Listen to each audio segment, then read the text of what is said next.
예, 안녕하세요. 시공박의 세금 상식 황광석입니다. 오늘은 그 국세의 그 소멸시효에 대해서 말씀드리도록 하겠습니다. 국세의 소멸 사유로는 그 국세기본법 그 제26조에 규정되어 있는 내용을 살펴보면은 국세가 그 납세할 수 있는 의무가 그 소멸된 사유로는 그 세 가지로 기준을 하고 있고 있습니다.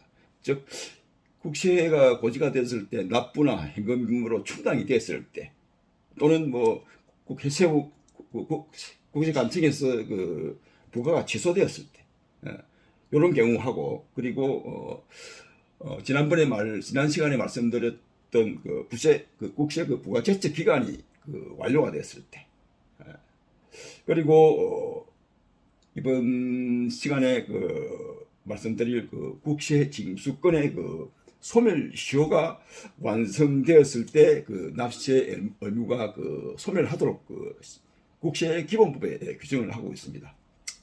사실상 그 각 개별 세법에 규정하기 어려운 사항, 즉 어찌 보면 각 그 세법의 각 기본이나 될 수 있는 내용을 말하는데 각 개별 세법에 규정하지 못한 것을 그 국세기본법이라 해가지고 국세기본법에서 세금에 대한 그 총괄 납부나 이런 것들을 규정을 하고 있습니다. 그 국세기본법 27조에 보면은 국세 그 징수권의 그 소멸시효를 규정을 하고 있는데요. 결국은 국세 징수권이 그 소멸시효가 된다는 것은 결국 소멸시효가 된다는 것은 그 납세 의무가 그 상실된다는 거죠. 그 국세를 납부할 거니까 그 우리가 사업을 하다 보면은 뭐 체납을 하는 경우가 발생할 수가 있습니다. 그러나 그 체납된 국세를 납세자의 그 재산이 없어가지고 무재산이 되는 경우에 그런 경우에는 국세 징수권이 소멸이 되는데 통상적으로 그 금액이 그 5억 원 이상인 경우에는 그 국세 징수권이 그 소멸시효를 10년으로 규정하고 있고 5억 이하인 경우에는 5년으로 규정을 하고 있습니다. 예전에는 그 국세징수법에 그 결손 처분에 대한 것을 규정을 하고 있었는데 아마 이 세법이 2012년도에 그 폐지가 됐습니다. 그 폐지가 되면서 국세공무원들이 그 국세 사무로 처리할 할 수 있는 국세 사무 처리 규정이라는 게 있는데 국세 그 사무 처리 규정에 결손 처분 대신에 결손 그 정리 보류라는 그 내용을 그게 결국은 결손을 국세 체납액을 국세 납부금의 소멸 사유에 해당되지 않을 경우에 정리 보류를 해가지고 결국은 어떤 그 재산 체납자의 그 재산이 발견이 된다든지 할 경우에는 언제든지 압류를 할 수 있고 징수할 수 있도록 정리 보류라는 규정으로 사실상 그 결손 처분 내용이 바뀌었습니다. 그래서 2012년도에 국세징수법이 폐지되면서 국세 사무 처리 규정에 정리 보류라는 결손 처분 내용 대신에 정리 보류라는 내용이 추가가 되었고요.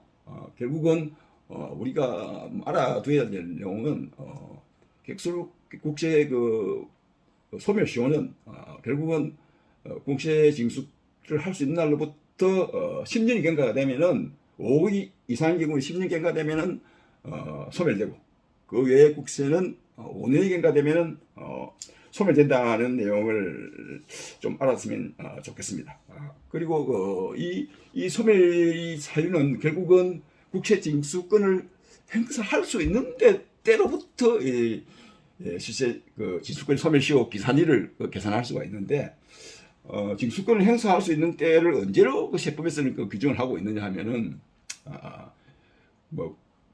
소득세나 법인세, 부가가치세 즉 신고하는 그 국세에 대해서는 그 법정 신고 납부 기한이 다음 날부터 국세 그 소멸시효 기산일이 되겠고 그리고 정부가 결정하거나 경정하는 경우 즉 과세관청에서 그 납세 고지에 의해서 세액이 결정되는 경우에는 그 고지에 따른 그 납부기한의 다음 날부터 소멸시효가 기산이 된다고 할 수가 있겠습니다. 그 외에 소멸시효에 관해서는 세법에 특별한 규정이 없는 경우에는 민법에 따른다라고 규정을 하고 있는데, 사실상 그 민법에 보면은 민법에서는 세법에 따로 정하지 않는 경우에 민법이 따른다고 하고 있는데, 민법의 그 소멸시효의 내용을 한번 살펴보면은 실제적으로 그 소멸시효라는 것 자체가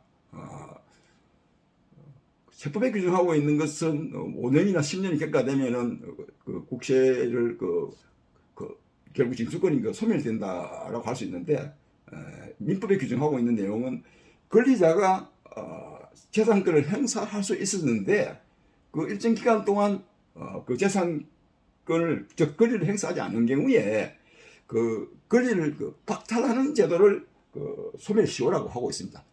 민법에 그렇게 규정을 하고 있는데, 그 민법에 규정하고 있는 그 소멸시효를 보면은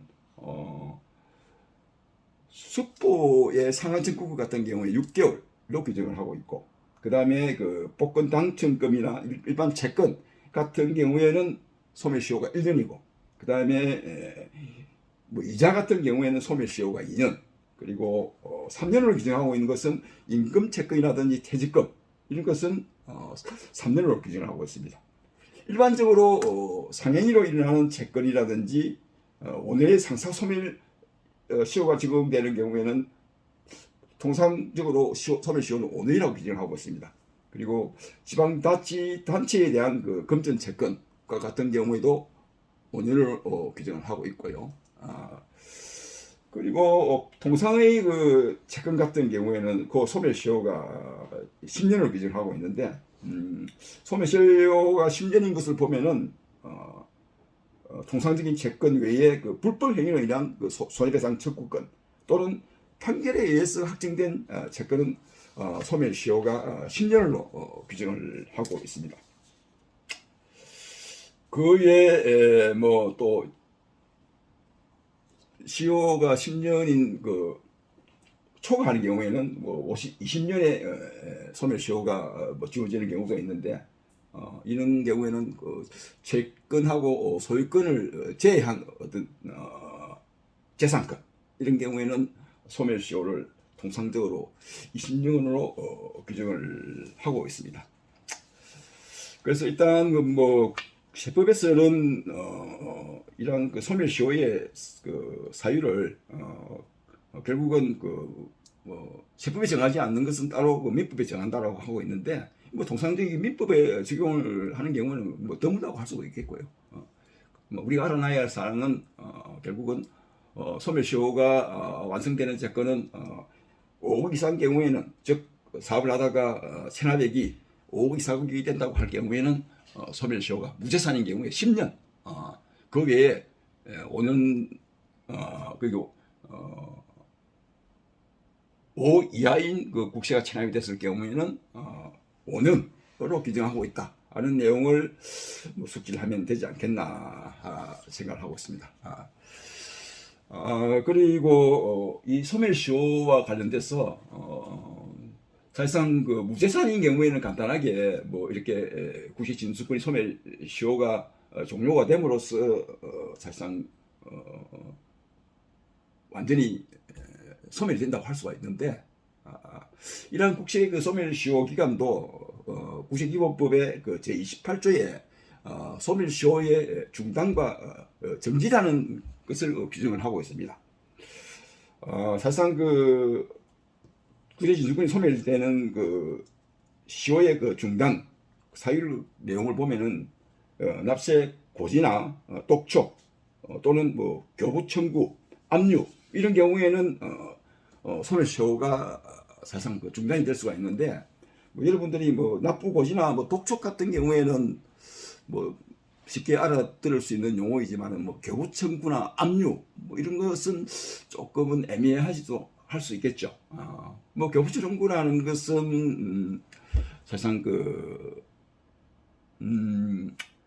어떤 공공기관에서 압류를 했을 경우에 사실상 그 법원 같은 경우에 경매 절차가 진행이 완료되고 했을 경우에 국세 체납액을 그 교부 청구를 했을 경우에는 그 배당표, 즉 분배금이 있습니다.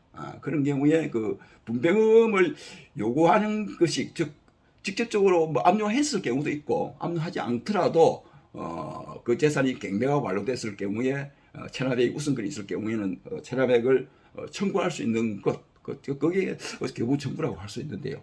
그러한 교부 청구 또는 압류는 뭐 여러분 뭐 세국세를 국세를 체납했을 경우에 자기 어떤 부동산 예를 들면은 뭐 토지나 나대지 또는 건물 이러한 것들이 뭐 사업을 하다가 또 부동산 공장이 있을 경우에는 공장 같은 걸 압류를 할 수가 있겠죠. 이러한 그 압류가 진행이 됐을 경우에는 사실상 그 모든 시효가 중단되기 때문에 압류된 재산이 결국은 경매나 공매가 완료되어서 배분할 때까지는 그 시효가 중단이 된다라는 것을 알고 있으면 될 것 같습니다. 그리고 여러분들 관심이 가장 많은 것 중에 보면 그 결국은 압류도 보면은 압류할 수 있는 금지 재산이 있죠, 그죠? 압류 금지 재산. 압류 금지 재산이라 하면은 실질적으로 세법에 규정되어 있는 걸 보면은 압류 금지 재산은 250만 원 이하의 예금이라든지 뭐 1,500만 원 이하의 사망보험금 그리고 보장성 보험의 뭐 해약금이 250만 원이 되지 않을 경우 뭐 그런 압류 금지 재산을 하고 있고요. 그리고 금융 채권 같은 경우에 통상의 경우에 뭐 250만 원 이하인 경우에는 금융 채권을 압류가 할 수가 없죠. 그래서 뭐 금융 여러분들이 뭐 많은 그 질문을 하기도 하는데 금융 채권 통상의 경우에 사업을 하다가 뭐 실패를 해서 국세를 체납했던 경우에 다른 어떤 근로자로서 취직을 한다 하더라도 봉급을 정상적으로 지급 조서를 뭐 제출해야 되느냐 아니면 채권에 대한 그 압류 때문에 정상적으로 근로자로 등록을 하지 못하고 압류금료만 지급받는 게 받아야 되느냐 이렇게 의문이 가는 경우가 상당히 많이 발생할 수가 있습니다.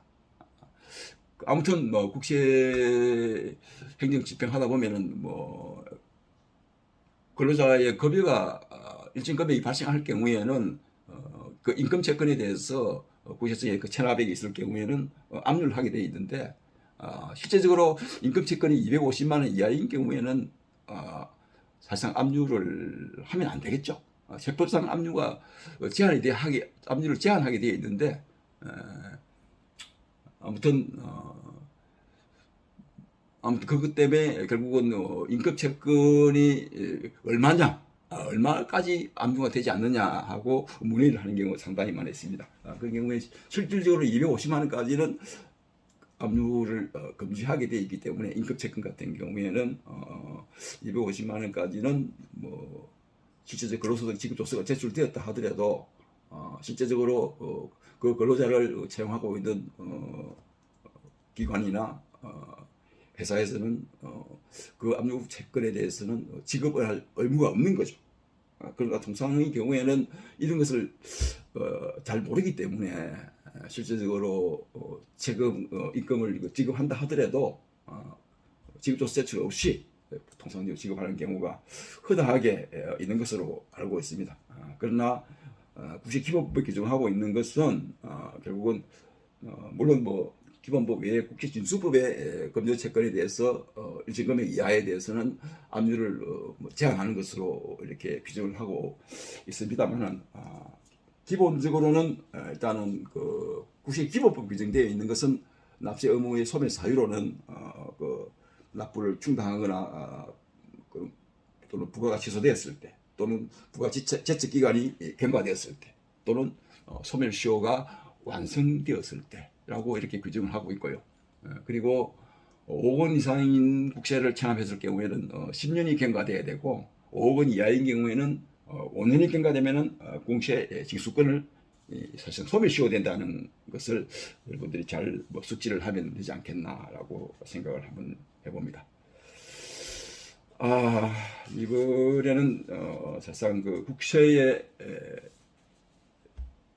개별시법에 규정되지 않는, 즉 국세기본법에 규정되어 있는 국세의 징수권의 그 소멸시효에 대해서 말씀을 드렸습니다.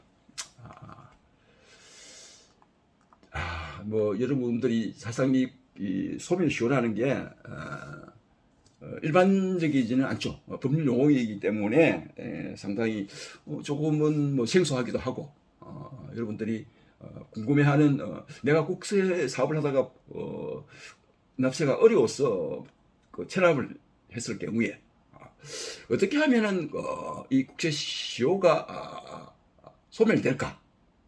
언제부터 내가 나의 신용이 회복이 돼 가지고 다시 사업을 내내고 할 수 있을까? 많은 사람들이 그런 의문을 가지고 있습니다. 그래서 뭐 사업을 하다가 10억 이상을 체납을 했을 경우에는 이게 소멸시효가 10년이고, 그리고 그에 5억 이상이 아닐 경우에는, 5억 이상이 아닐 경우에는 국제 소멸시효가 5년이다라는 그 정도를 알고 계시면은 다음에 사실상 그 내가 신용을 회복할 수 있는 기간이 얼마가 되는지, 즉 제가 아까 말씀드린 거는 소멸시효가 5년인 경우에, 5억 이상인 경우에는 10년이라고 얘기를 했고, 그리고 5억 이하인 경우에는 5년이라고 규정을 했는데, 요거는 뭐 가산금을 제외한 거고요. 제한 금액이고, 이러한 국세가 체납이 됐을 때 이 기간이 경과해서 내 신용이 회복돼 가지고 내 앞으로 사업자 등록을 언제 하면 될 것인가 하는 이런 의문의 해소는 해당 그 체납된 그 관서에 직접 문의를 해서 사실상 그 본인 명의로 사업자 등록을 언제 하면 될지 안 될지, 이런 것들을 문의를 해서 확인해 보는 게 가장 좋지 않겠나 하는 생각을 한번 해봅니다.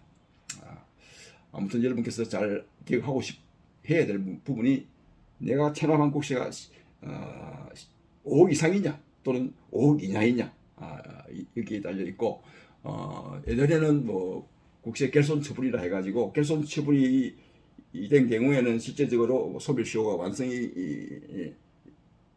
개선 처분로부터 결국은 소멸시효가 완성이 된다고 했는데, 2012년도에 국제징수법이 결손 처분이라는 게 사실상 폐지가 되면서 이 국세 결손 처분이 정리 보류라는 말로 사실상 용어가 변경이 되고, 무재산으로 결손 처분 즉 정리 보류가 됐다 하더라도 다음에 압류할 재산이 즉 국세 징수권의 소멸시효가 완료되기 전에 나의 재산이 국세를 압류할 수 있는 어떤 재산, 즉 뭐 채권이 생겼다든지 아니면은 뭐 내가 부동산을 취득했다든지 할 경우에는 언제든지 부활을 해서 징수할 수 있다는 것이 국세 징수권이라고 할 수 있겠습니다.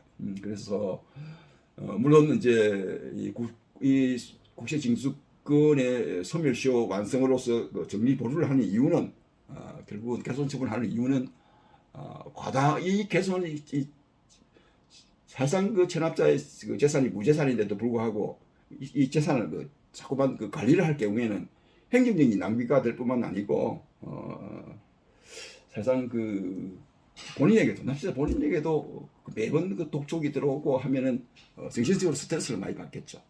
그래서 결국은 국세 부가가치에서 행정력 낭비를 해소하고, 또한 잠정적으로 이러한 것을 국세를 부과할 수 있는, 즉 국세 징수를 할 수 있는 권한을 종료함으로 인해서 서로 간에 어떤 편의를 추구할 수 있는 것이기 때문에 국세 정리 보류라는 것은 상당히 국세 간청의 입장에서는 필요하다고 할 수가 있겠죠. 체납자에게 뭐 무재산으로 뭐 개업을 했다든지 또는 압류할 재산이 없다든지 할 경우에는 사실 결손 처분, 즉 보류를 하는 게 맞다고 저는 봅니다. 예. 예. 지금까지 시공박의 세금 상식 한광석이었습니다. 여러분 대단히 감사합니다.